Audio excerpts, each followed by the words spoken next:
I know people, unfortunately, have been in life-altering accidents and had their life altered and had million-dollar claims that they've received. Most people in our world, oh yeah, I do insurance, I do life insurance and disability insurance, which is important and you need to have those. I mean, but what about this other side, these other things you're talking about, really equally critical in my mind?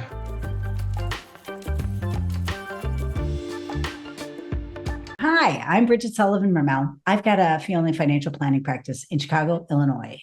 And I'm John Shear. I've got a fee-only financial planning practice in Middleton, Wisconsin. And before we jump into holes in many financial plans, I just want to remind everybody, hit that subscribe button, help other people find this information on YouTube. And with that, let's talk about things that oftentimes get missed when we're talking financial planning, Bridget. Right, so I've got five things. We are comprehensive planners, and this is the first thing: tax planning. We do a lot on tax planning in this show, but tax planning and figuring out when to take deductions, when to take things like IRAs, where to take money from when you are retired. It can save you a bundle in taxes. Yeah. Yeah. Well, and so here's one of the things as I think about that idea.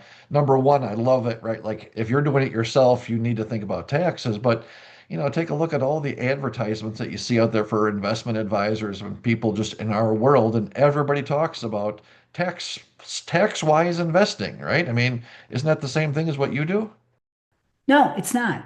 First of all, so here's how you can tell. We have a meeting every year with people that is dedicated to tax planning. So we will be talking to clients about what's new in taxes. This year's there's a lot. And then we do a tax projection to see, okay, how much do we think they're going to pay or owe or get back? Is there anything we should do about that? Is there anything we can save? And then we do projections to say, okay, if they did this, if they nuance this, if they nuance that, what's the best way to do things this year? We also, I can go on and on. Okay, we also, when people are before they're retired, especially say you retire at 62, and you don't have to take required minimum distributions until 75 or 73, and you don't have to take your Social Security. You say you're going to take it at 67 or 70. Okay, so then you have some years where you think, oh, I'll pay zero in tax. All right, sounds good. But if then you're going to be in the 22, 24 tax brackets later, not so good. And so we do what's called tax smoothing, which is take some money out of your IRS early and take less out later, so that you maximize the opportunity when you're in the low tax brackets. That's a good example, I would say, of tax planning. I think one of the things when working with an advisor is, check out the fine print on the bottom of all those sort of disclosures, and it says check with your tax advisor. We don't give tax advice, right? So we give actual advice, and all those things you described is exactly right. Like that's where the planning comes in. And I'll just make a comment that sometimes I'll hear people say, "Well, yeah, I got a CPA. I'm taking care of there." And well, really, what does your your that person do for you? Well, he tells me how much to make an estimated payments each year, right? That's not planning. That's not those things that you just described, figuring out what your tax burden might be and trying to minimize it over the course of your lifetime, right? Making those specific decisions about how much money to put in or to take out of IRAs and those sorts of things, right? Like that's where the real bang for the buck is. And in my experience, most of the people in the tax world are really focused on reporting what happened and not as much on the planning side. And the people in the investment world just aren't in the position to actually do that stuff in general. Right. I absolutely agree. Okay, number two, real estate planning, real estate analysis. Most investment advisors would really rather you not be in any real estate. Maybe they feel so about even your house, you know. Why is Mhm. that? Not have all your money in the stock market and not in real estate. Now, in my opinion, comprehensive advisors really look at real estate too and have that as a part of the whole portfolio because people like real estate. There's plenty of people who like real estate. They have questions like, how much house should I buy? Should I buy a vacation home? Should I have rental property? How much should I be charging on my rental property? Am I making money with my rental property? What are my goals with rental property? Is it a good time to sell my rental property? When should I sell my rental? All those kinds of questions. Those are, in my opinion, part of great comprehensive planning. But I would say most advisors, that falls right through the holes or through the cracks. Yeah, I mean, an example, a friend of mine inherited some money recently, or some property, I guess is what it amounted to.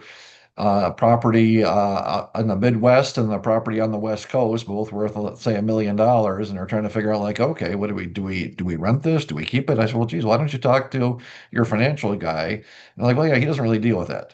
I'm like, Yeah. I thought you said that was your financial plan. Well, he just handles the IRAs and stuff, Yeah. right? Like that's a place where a real hole can be.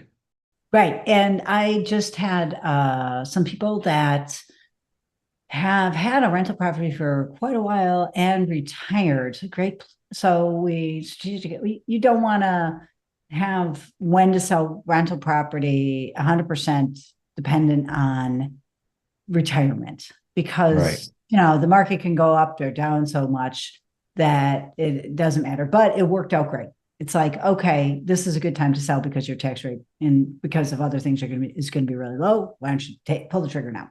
Okay. Number three, Social Security planning. There's a lot to be said on Social Security, and a lot of people don't dig in that much. What are your thoughts? Yeah, no, I agree with that, right? And for me, the big thing is it's a one-time irreversible decision, basically, right? That's a significant, you think about how much money the typical person will bring in over their lifetime in Social Security benefits. And that's one of the biggest assets that most people have. And to not have a detailed look at, we just talked with somebody and they said, well, I'm going to start taking them, I turned 62. That's great. Does it make sense? I mean, have you done an analysis of, well, and it was sort of not really. Like, well, listen, why don't we dig into that and just know what the trade-offs are, know what the pros and cons. I guess I don't know if you find, but I do that. There's oftentimes it's not like there's one answer. Here's the thing to do. It's like, oh yeah, here are the trade-offs, and here are what you give up if you wait until you're 70. And in our world, I hear a lot of you maximize your benefit if you defer till 70, which factually is true, but there's trade-offs that come with it. Nobody rarely talks about those trade-offs. And again, making an intentional decision is sort of the deal, not necessarily having the most dollars at the end of the day, but thinking through those things, I think it's critical. Yeah, exactly. And your mental health is a factor when it comes to Social Security because sometimes people will not be, they might have enough money, but they won't spend it until they have that Social Security stream coming in. And so then they're wasting really wonderful they could be optimizing their life even more if they had that stream of money coming in. Sure, they'll get less money over their lifetime, but in a lot of cases, that isn't the biggest factor. How much can That's I right. the most money out? Because you got to think about the behavioral finance elements of it and how you're going to feel. And that's one of the big holes that I think a lot of traditional investment advisors and some financial planners miss. Number four, insurance. This is one we review people's insurance when they start and then every 3 to 5 years. And we don't sell insurance. So this is unusual for people that they're getting any kind of review on this because we're looking at their best self-interest, right? And you really want insurance for the things that are really expensive and not likely. I mean, that's kind of the sweet spots for insurance. And so when we're doing our review, sure, we'll look at your home insurance and your auto insurance, but something like your umbrella insurance, which is your liability insurance, that can really fit in that. If you had a claim, it could be really expensive and it's really unusual for it to happen. And that's kind of one of the holes that a lot of people have. You have a story about that. Yeah, actually, I was thinking about when I first moved into our office. We built we an office condo, and another financial advisor in town that I sort of knew or knew of anyway. He's not too far away, so he came. We had an open house, and he came in, and I said, "Well, geez, he's nice to see you. We're talking a little bit." I said, "Well, tell me about your business. What do you do?" And he goes, "Oh, I do the same thing you do." He says, handle people's investments and stuff." He says, "I even look at their insurance." And I'm thinking to myself, oh, I even look at their insurance, right? Isn't that one of the critical, items in in financial planning, right? As you just talked about. And before we hit record here this morning, I was just mentioning that there was an article in our local paper about a landlord where there was unfortunately a shooting at the property that this person owned, and the landlord was being sued by the family of the person that was shot. Right. And like hey, I own this. I'm not doing these things. What role do you have? But because you own the building, right, you're at risk. And here's potentially a multi-million-dollar liability that's hanging out there for something you didn't have anything to do with, right?